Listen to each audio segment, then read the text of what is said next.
Hello everyone, welcome back. Today we're going to be taking a look at DirecTV Stream right after the intro.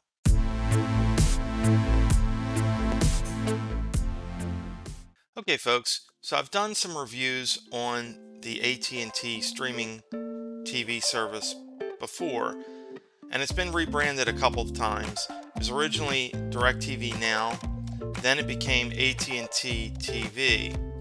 Now it's been rebranded yet again to DirecTV Stream. So we're going to start out by taking a quick look at the packages that are available here on the website, and then we're going to go over to our Roku device and take a look at the DirecTV Stream app and what we can do with it. Quick reminder folks, before we get started, remember to hit thumbs up. It helps others find quality content and it allows us to continue to make videos like this for you. Click on subscribe and hit the bell so you get notified anytime we add new content. Okay folks, so let's go down here. We have 4 packages that are available on the DirecTV Stream app. The package that we're going to be looking at today is going to be the entertainment package. This is the base package. Their most popular package is the choice package, which is $84.99 a month. So let's look at the entertainment package quickly here. So with the entertainment package, this is the base package folks. You're going to get 65 plus channels. The packages include only 20 hours of DVR. You can upgrade to unlimited DVR for an additional $10 a month. Now I will note that almost all the other services that I review here in late 2021 are offering a lot more DVR storage for a lower price. So I kind of don't like that they're charging an extra $10 for the unlimited DVR, but I guess that's okay if you don't record a lot of shows. So quickly here I'm going to go through the different options. $69.99 is, at the time of this recording, $5 more per month than most of the other services. Most of the other services come in at the $64.99 price point. The other services also offer more channels. The choice package is 90 channels for $84.99 a month. The ultimate package is 130 channels for $94.99 a month. And then the top package here is going to be the Premier package, $139.99 a month for 140 channels. So today we're going to focus on the entertainment package. I will put this website in the video description. You can come here, explore all this for yourself, see if it's going to meet your needs. One other thing I want to check before we get onto the Roku device is the compatibility. Now this is not easily accessible on the DirecTV Stream website. We click here, we can see which devices are compatible. DirecTV offers their own streaming device, but you can use the service if you have a Fire TV, an Android TV, Apple TV, Chromecast, Roku, or a Samsung Smart TV. So without further ado, let's go ahead to the Roku device and see what the service has to offer. Okay folks, so here we are on our Roku device. We're going to go ahead and open up the DirecTV Stream app. The app will take you into what you were doing the last time you launched the app. So if you were watching live TV and you were in the Watch Now section here, that's where it's going to take you. So we're just going to start over here on the left. The first thing we're going to look at is the guide. This guide doesn't look to have changed much at all since we first reviewed DirecTV Now a couple years ago. We have the ability to favorite channels. We have your standard grid guide here, like most other services have. One thing I like about the DirecTV is when you select a title, it actually pops up some of the basic information below it.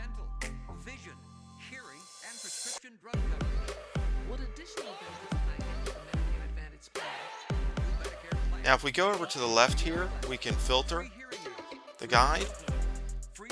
By default, it's going to have all channels displayed. We can go down and have only our favorite channels displayed. Here you can see I only have one favorite channel. But when you go through in favorite channels, if you just want to look at your favorite channels, that's useful. Then we can go and drill down by movies, TV shows, sports, and kids content. Last thing we can do is jump to a particular date.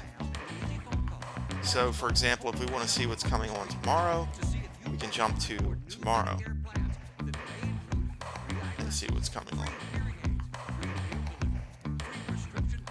So pretty basic guide with some good features. If we go back, we can go to the Watch Now section. This is going to be similar to the home screen on a lot of other apps. We can see what's on now. We can see live and upcoming sports, what's trending, fall TV drama. This video is being recorded late 2021, so we have all the fall programming coming on. Fall TV reality, fall TV comedy. And this is an interesting section. Set your cloud DVR, Halloween horror, and so on and so forth. Kind of an area where you come in and discover a lot of the different programming that's on. In the My Library section, it's going to show us our DVR recordings. Now we can see here I'm recording the AccuWeather, and so it shows that it's recording. And if I select it, I can watch it, I can cancel it, and I can even explore the different ways to watch it. We'll get into the title options a little bit later. The next thing we have here is bookmarks, and bookmarks are going to be for on-demand content. So content that you don't want to, or actually you can't record because it's on demand, you can bookmark it. So this is kind of your My Library is kind of your hub. You have your recordings, and then you have bookmarks to all your on-demand content.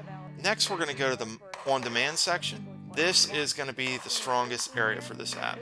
You have a lot of on-demand content. We can drill down by networks. Okay. We can look at just movies, just TV shows.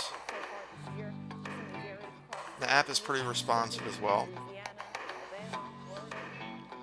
And then we have here different categories: popular TV shows, popular movies, free first episodes, animated series, true crime, sci-fi, and so on. Next, let's try the search function. And here I'm going to do the same search I do on every other service I review. I'm going to search for house. And as you can see here, I'm going to get a lot of results. By default, it's going to show me all the results. Okay. Then I can drill down if I want just kids programming. Not a whole lot of results there. Movies. Quite a few results here for movies, folks. A lot of content here on DirecTV Stream. Next, we're going to take a look at the settings. In here we have some preferences we can set. We can turn on parental controls. That we enter a PIN. I'm not going to get into the parental controls. If you want to set that, you can set that here. We can do captioning. Always on replay or off are the options. We can automatically play the next episode. By default, that's going to be on. I have that set to off. And then we have home settings. This is important. With DirecTV Stream, you're going to get access to your local channels. And it's going to be based on your home location. So if you have a streaming device like a Roku, which is what we have here, and you take that to another location, you're not going to be able to get your local channels at home. You're going to have to change the location. Now, this is important. You can only change the location 4 times per year. So if you change locations a lot, you're not going to be able to do this more than 4 times a year. So you need to take note of that. One other thing I want to also note about DirecTV Stream, my location typically gets only the DC area channels. But with DirecTV Stream, for some reason, I get access to both DC and Baltimore. I don't know if that's going to happen in other markets or not, but for some folks, that may be a positive. So let's go back here. Next we have About. This is just going to give us a lot of different information about the app, terms and conditions, privacy policy, and so on and so forth. And then we can go into our account. It's going to show us our email address for our account and our current package. One thing to note is you do get 20 in-home streams. So if you have a lot of different TVs, this is a good service. Out of the box, it's going to support a lot of TVs in the home. So that's a good thing to know. A lot of the other services are limited in that area. They will typically limit you to only 2 or 3 streams per account. Okay, so let's go ahead and look at the playback controls. I'm going to look at the playback controls and the title options here. First, I'm going to look at the title options and the on-demand playback controls. Then we'll go into the live TV after that. So I'm going to go here to on-demand, and I'm going to select, the first thing here, the first 48. And let's go ahead and select something here. Now, when we open up the title here in the on-demand section, we have all the information about the title, a lot of information here. The rating, the runtime, the network it's aired on, the date that it aired, information about this particular episode, when the next episode is on.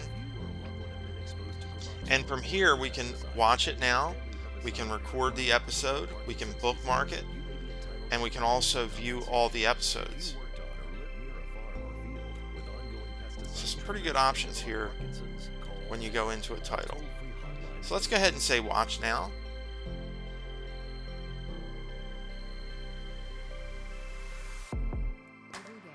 Now, this is going to be blurred out, but there are ads when you watch the on-demand content. I personally don't like ads. I feel like if you're paying this much for a service every month, you shouldn't have to watch the ads. But it is what it is, folks.